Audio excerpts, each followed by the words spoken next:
নমস্কার বন্ধুরা, আমি আজকে তোমাদের সঙ্গে একটু আলোচনা করব। এই যে আমি জৈব সারগুলো যে গাছে দিই, সেখানে তো অনেকবার করে বালতিতেও বানিয়ে দেখায় তোমাদেরকে, এর আগে দেখিয়েছি বানিয়ে। তবে এবার আমি আর একটা করি, এরকম আমার ড্রামের মধ্যে করি। আমি এই যে জলের ড্রামগুলো নিয়ে, খালি ড্রামে নিয়ে সেটা আমি করি, তরল সার করি। আবার এই যে ছোবড়াগুলো তখন থেকে যায়, সেইগুলো দিয়ে তখন আমি বাড়িতেই আবার একটা কম্পোস্ট সার করি। তো তোমাদের বাড়িতেও যদি এই ধরনের একটা করে নিতে পারো, তাহলে তোমাদের বাড়িতে যেমন তরল সারটাও তোমরা পেয়ে যাবা।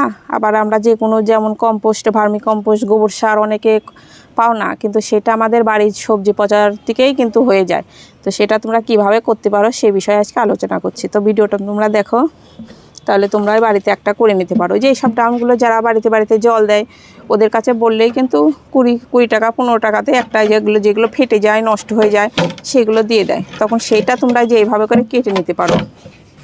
এই যে এটা তো মুখের দিকটা না কেটে, মুখটা এমনি থাকবে, আর এই পিছন দিকটা এইভাবে করে যে হ্যাসকা ব্লেড দিয়ে কেটে নিয়েছি। কেটে নিয়ে একটুখানি বাদিয়ে রেখেছি এইভাবে করে। তো আমি একটা আছে আমার সেই পুরনো কল, সেটা ভাঙা হয়ে গেছে, ওই দিকটা আছে, তো ওইটাও নিতে পারো নিচকাটটা। আবার যদি এই ধরনের বালতির মধ্যে এইভাবে করে বসিয়ে রাখতে পারো, তাহলেও তোমাদের তরল সারটা খুব সুন্দরভাবে হয়ে যাবে। আবার যে এটা সবজির চোকা দিতে দিতে যখন ভরাট হয়ে যাবে, তরলটা নিংড়ায় বেরাই যাবে, তারপরে এইটা নিয়ে তখন তোমরা যদি ছাদের উপরে কি একটা প্লাস্টিকের উপরে দিয়ে শুকিয়ে নিতে পারো, তাহলে সেইটার থেকে বেশ সুন্দর একটা কম্পোস্ট সার হয়ে যাবে। তো সেটা আমি তোমাদেরকে পুরোটাই দেখাবো আমি বাড়িতে কিভাবে করি। তো এইভাবে তোমরা করলে পরে তোমাদেরকেও খুব সুবিধা হবে। সেই তরল সারটা নিয়ে যে কোনো গাছে যদি আমরা দিতে পারি, রাসায়নিক সার দিয়ে করলে কিন্তু আমাদের ছাদ বাগানটা অতটা সুন্দর হয় না। যে কোনো জৈব সার দিয়ে, বাড়ির তৈরি তরল সার, জৈব সার দিয়ে গাছ করলেই কিন্তু আমাদের গাছগুলো খুব সুন্দর ফুল ফোটে, দেখতেও ভালো লাগে। এই যে এই ধরনের কম খরচেও খুব সুন্দর সুন্দর আমাদের বাগান করা যায়। এই যে সবসময়তে যে বেশি জবা দিয়ে করতে হবে, বিদেশি গাছ দিয়ে, ভালো ভালো সার দিয়ে, সে সকল কিন্তু না। ইচ্ছা থাকলে ঘরে উপায়ে বাড়ি থেকেই কিন্তু অনেক পরিমাণে আমাদের সার রেডি হয়ে যায়, করতে পারি আমরা। তো তোমরা ভিডিওটা দেখো। যে এটা যেমন আমি কেটে নিয়েছি, এই ড্রামটা প্রথমে তোমাদেরকে একটু রেডি করে নিতে হবে।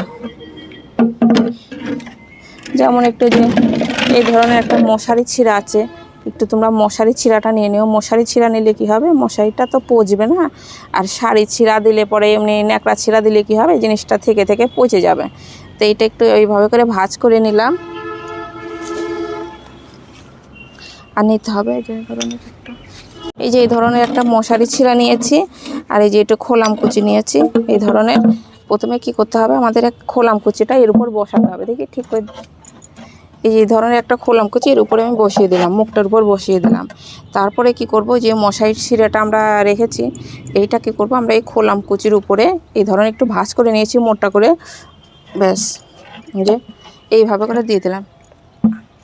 এইভাবে প্রথমে খোলাম কুচিটা দিলাম, তার উপরে মশারি ছিঁড়াটা দিলাম। এইগুলো যদি না দিয়ে যদি সবজির চোকামোকা দিয়ে দিই, তাহলে কি হবে, এর মধ্যে যে সব পোকামাকড় কিন্তু হয়, তো সেইগুলো কি হবে, ওই নিচ দিয়ে এটাতে চলে আসবে। তো আমাদের এইটা দিলে পরে কি করবে, একবারে ছেঁকেই জিনিসটা বেরাই যাবে, সেটা বেশি ভালো হবে।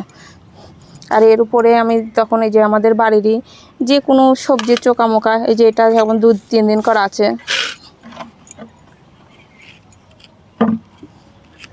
এটা একটা বালতির উপরে দিয়ে রাখি, তাহলে ভালো হবে। ব্যাস এটা দিয়ে রাখলাম। আর এইটা যে বাড়িরই 2-3 দিন করে যে সবজি চোকা আছে, বেশ রোদ্দুরের উপর ফেলে রেখেছিলাম, বেশ শুকা হয়ে গেছে। তবে এটা তোমাদের যখন দেবা, তোমরা এটার মধ্যে ডাইরেক্ট দিয়ে দিতে পারো। প্রত্যেক দিন যে যখন সবজি টবজি তোমরা কাটো, সেই কাটার পরে যে চোকাগুলো, যেমন এই যে এটা আজকে করা আছে টাটকা সবজির খোসাগুলো, তো এটা তখন তোমরা দিয়ে দিতে পারো। আবার এটা আছে কিছুটা যে জবা গাছের এই ডালগুলো আমি কেটেছি, কিছুটা ছোট ছোট জবা গাছের ডাল, যেমন গাপটিন করব, আজকে একটু গাপটিন করব, তো সেই সকল পাতাগুলো তো এগুলো ফেলেই দিতে হয়, কিন্তু এগুলো না ফেলে দিয়ে এটার মধ্যে দিয়ে রাখলে পরে তখন তরল সারটা আমরা পেয়ে যাব। আবার একটু ভাত হয়তো আমাদের প্রত্যেক দিন করে একটু হয়তো ভাতগুলো নষ্ট হয়ে যায়, তখন সেটা ফেলে দিতে হয়, আবার ভাতের সারও করতে পারি। তবে তোমরা ওইটাও যখন বর্ষার সময়, বৃষ্টির সময়, তখন তো আমাদের ওইটুকুনি জৈব সারটা আমরা তখন দিতে হয় না গাছের গোড়ায়, তখন তোমরা এইভাবে করে দিয়ে রাখতে পারো। যেমন এটা আমি এখন পুরোটা দিয়ে দেবো।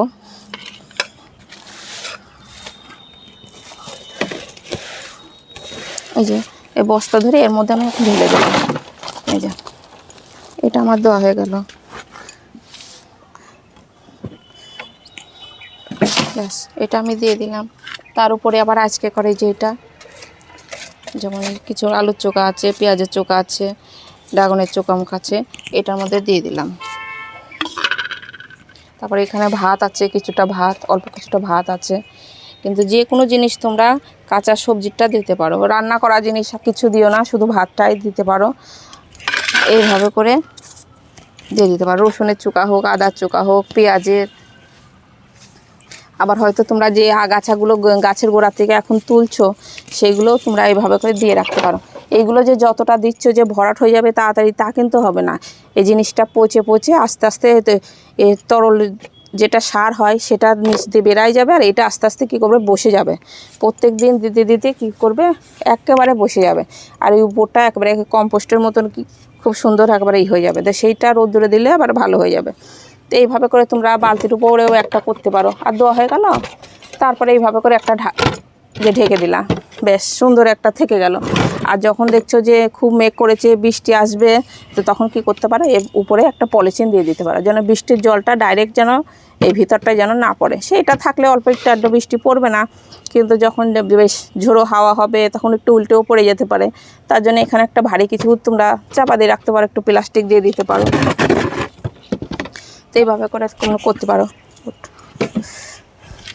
আর যেমন এই যে এইদিকে আছে আমার কম্পোস্ট সার আমি করি, যেমন এই যে এটার মধ্যে কিন্তু একটা ঢাকনা ছিল, ঢাকনাটা খসে গেছে। এই যে এটা নিচে আছে একটা জলের ওইটা যে আমাদের বাড়িতে জল দেয়, ওর কাছে বলেছিলাম, এটা দিয়ে গেছিলো সেই ফাটা জিনিসই। যেমন এই যে এটা এই তরল সারটা যখন বেরায় তখন এইটা নিয়ে তখন আমি অনেক জলের সঙ্গে মিক্স করে তখন গাছের গোড়াতে আমি দিয়ে দিই। ব্যাস এই যে এইভাবে করে এখন পড়ছে। তো এইভাবে করেও তোমরা একটা নিয়ে আসতে পারো, এই ড্রামটাও একটা নিয়ে আসতে পারো। যেমন এই একটা আছে, তারপরে এই বালতিতে একটা আছে, এটা এখন দিতে দিতে পুরো লোড হয়ে যাবে, তখন সেটা আমি আর একটা বস্তার মধ্যে জমা রাখি। যেমন ওইদিকে আমি তোমাদেরকে দেখালাম যে কম্পোস্টগুলো থেকে হয়ে যায়, যখন ওইটা ভরাট হয়ে যাবে তখন তোমরা কী করতে পারো, একটা বস্তার মধ্যে এই যে এইভাবে করে রেখে দিতে পারো। এই যে এগুলো দেখলেই বুঝতে পারছে পচে কত সুন্দর একটা সারের মতো সার হয়ে গেছে।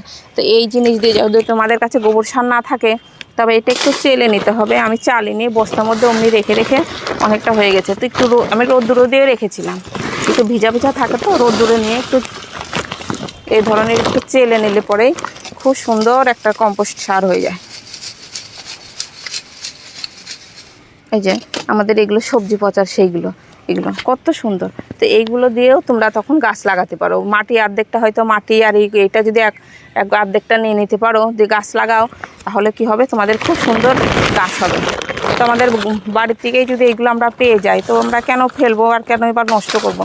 তো এইভাবে করে তোমরা তখন করে নিতে পারো সারগুলো। আমাদের তরল সারটা আমরা পাচ্ছি, অথচ কম্পোস্ট সারটা আমরা পেয়ে যাচ্ছি।